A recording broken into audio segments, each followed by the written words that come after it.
So, what book is going to give you the rules of life? What is the book that gives you the rules of life? Are there rules in life? Well, according to author Jordan Peterson, yes, there are. There are 12 rules in life. I mean, really? Do you really need rules in life? Surely life is for living, for experiencing, for learning from your, well, the things you do incorrectly, the things you mess up on. Surely that's why we go to school after all. Surely that's why we go to college. Otherwise, you're telling me this one book will give you rules for life? Is that not like the 10 Commandments in religion? Is that not like different religions that give us this particular guide and tell us, hey, follow this and this will make you perfect or happy? Maybe it is, maybe it is not. But according to Peterson's book, the 12 rules are going to be the antidote to chaos. Chaos? What is the chaos you speak of? Now, this book, before I go on about it, has had its criticisms, a lot of criticism. All you need to do is go online and you'll see a lot of criticism from it. However, to give it a fair summary and review, I think it's really true to say that Amazon has put it in its bestseller list. Back in 2019, it was number 41, and that was late 2019. So who is this author, first off? Because why is this person selling us this 12 rules for life, an antidote to chaos? Why does life need rules? Jordan Peterson, well, he is a clinical psychologist from Canada. Yes, Canada, not American, Canada, north of it. So he's also a type of cultural critic. Now, in the University of Toronto, he took up a professorship there in psychology. And in particularly, he was looking at, believe it or not, ideological belief and religion. Ha ha. He also looked at the improvement of personality and performance. So again, we asked the question, why are the rules to life? Well, maybe there's, commandments to life. From 1997, way back 4 years, to 1993, he lived in Massachusetts.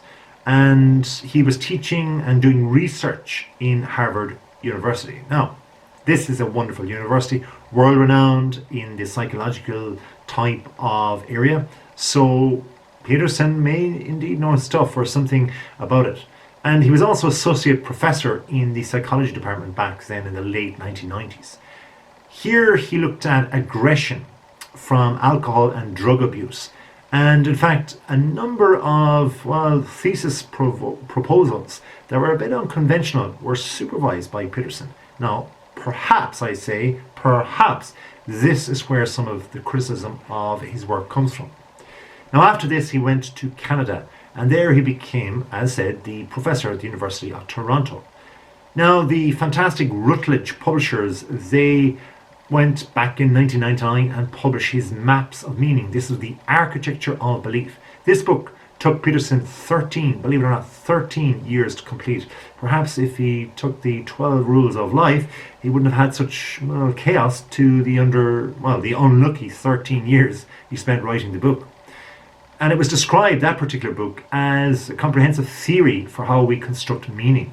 So there was 13 years to construct meaning, yet there's 12 rules to life after all. Interesting. Now, it was represented by a mythical process of the explanatory hero. And here there was an interpretation of religious and mythical models of, reality. It's a little bit outside our comfort zone. Let's keep it simple. But essentially, that's what he did.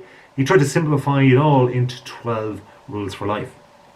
That particular book looked at religion, philosophy, mythology, narratives of just going into all of those narratives as such and put it into, an easier form of pages, i.e. a book after 13 years of struggling with all his neuropsychology and mythology, religion, etc.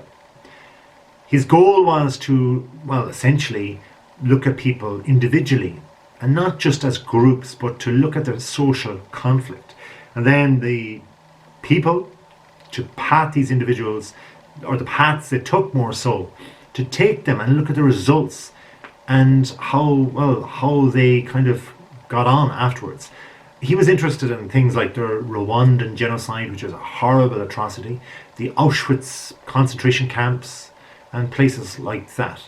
He considered himself a pragmatist and looked at using science and neuropsychology to look at the belief systems of, the past in the world, past people, and vice versa.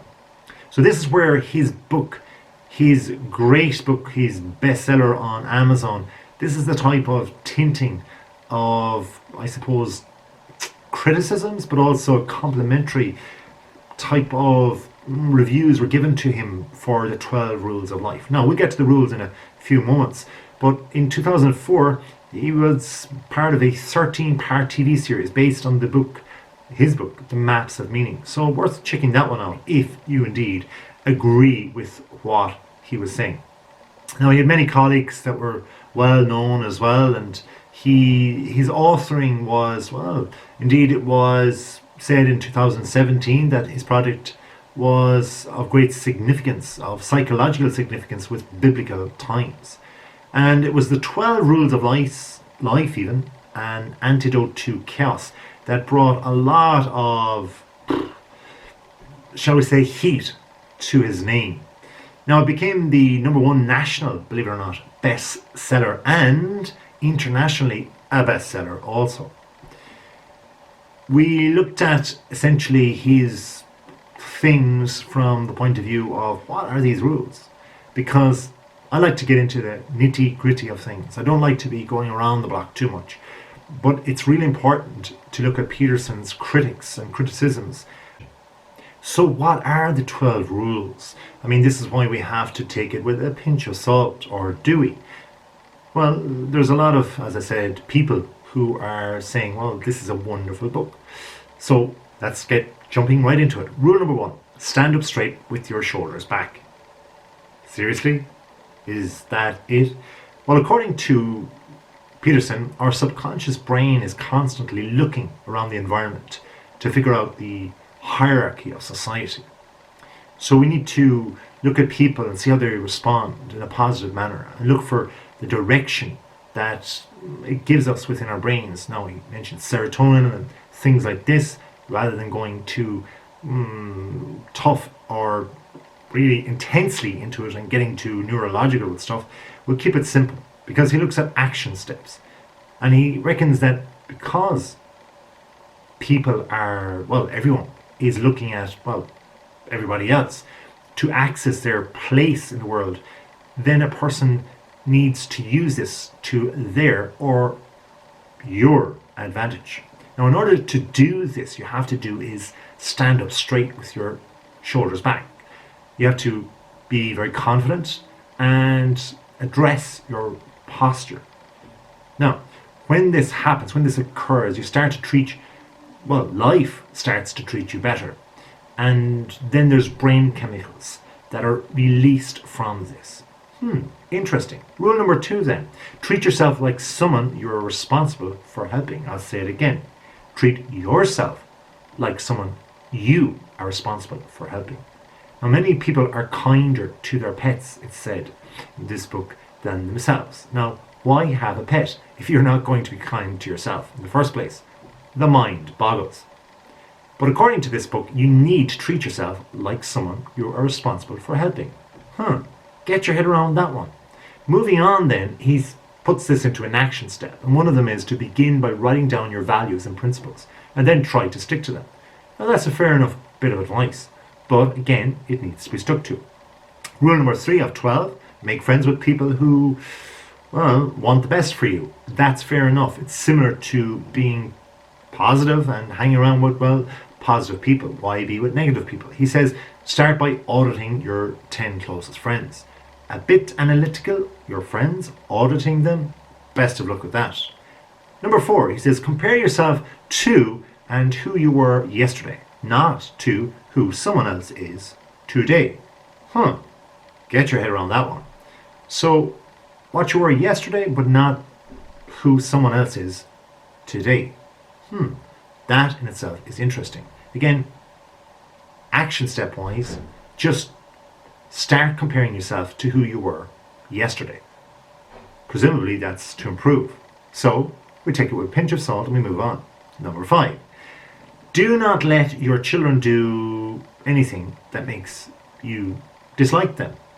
Well, that's fair enough. I mean, why would you want to get your child to do something that is going to make you angry or mad or dislike them? So be clear with your children about the rules. So one of the 12 rules is be clear with your children about the rules. Halfway there. Put your house in order before you criticize the world. Yeah.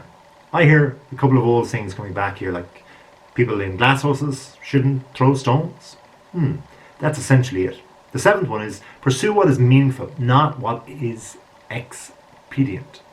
So what is meaningful? That is one of the golden questions. And he says, ask how you can, or ask, essentially how you can make the world a little better today. But is it your world or is it the world? That's the interesting part. I mean, essentially, there's a little bit of contradiction going on right there. What if a child is involved? Your child. Get what I'm saying?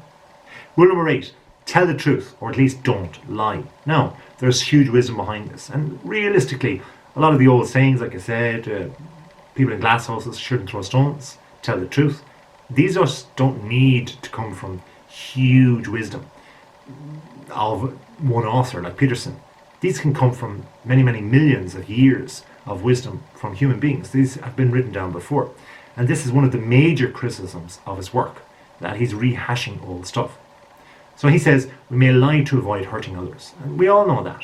So do we need to rehash it? Here is, or there is, one of the criticisms. The 9th one of 12 is assume that the person you are listening to might know something you don't. Well, that is true, because essentially if you ask how are you, well, you don't know how they are until you ask them, or they tell you. So the assumption is correct, isn't it? You don't know how they are until they tell you. Interesting. Moving on. The 10th one, the 10th rule, be precise with your speech. Now that's a fair enough piece of advice. Why not? Why say something you don't mean?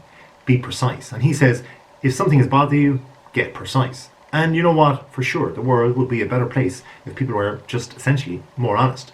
But that's number 10 of 12 rules. Is that not like an earlier one, which was be truthful? The 11th one is leave children alone when they are skateboarding. Now that's very vague, or is it? And he says, well, if you essentially leave your kids alone when they do things with some element of danger, they need to grow up.